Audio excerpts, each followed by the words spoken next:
اگر آپ برسوں سے کرائے کے گھر میں رہ رہے ہیں، اپنا ذاتی گھر لینے کی تمنا رکھتے ہیں اور ہر ممکن کوشش کے باوجود راستے نہیں بن رہے، تو آج کی یہ بات آخر تک ضرور سنیے، کیونکہ آج میں آپ کو ایک ایسا آزمودہ اور مجرب عمل بتانے جا رہا ہوں جسے آپ کو پوری توجہ اور مکمل یقین کے ساتھ سننا ہے۔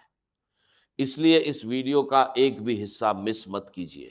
الحمدللہ رب العالمین والصلاة والسلام علی سید الانبیاء والمرسلین وعلی آلہ واصحابہ اجمعین، اما بعد۔ آج کے اس درس میں آپ کو اپنا ذاتی گھر حاصل کرنے کے لیے ایک ایسا آزمودہ اور مجرب عمل بتانے جا رہا ہوں۔ اگر آپ کی نیت اپنا ذاتی گھر حاصل کرنے کی ہے تو اللہ تعالیٰ سے پورے یقین، اخلاص اور بھروسے کے ساتھ دعا مانگیے، کیونکہ دعا کی اصل طاقت بندے کے یقین میں ہوتی ہے۔ اس عمل میں صرف 3 تسبیح ہیں، لیکن ان 3 تسبیح کو اہتمام، توجہ اور یکسوئی کے ساتھ پڑھنا ضروری ہے۔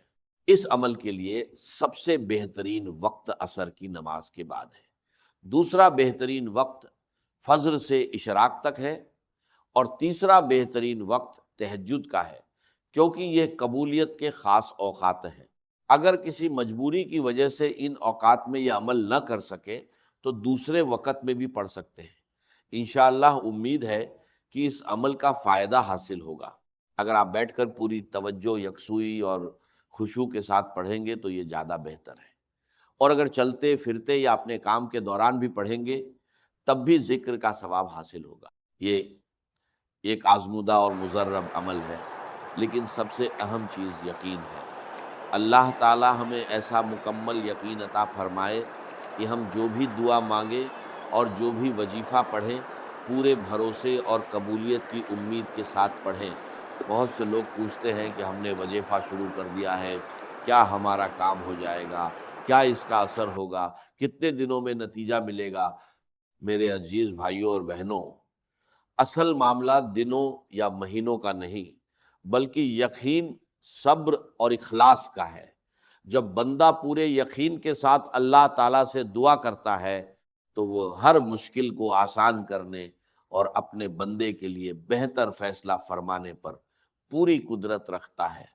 میرے عزیز بھائیوں اور بہنوں، جب بندہ پورے یقین کے ساتھ اللہ تعالیٰ کے در پر دستک دیتا ہے تو وہ اسی بھروسے کے ساتھ دیتا ہے کہ میں ایسے رب کو پکار رہا ہوں جو ہر آواز سنتا ہے، ہر دعا سے واقف ہے اور اپنے بندوں کو مایوس نہیں کرتا۔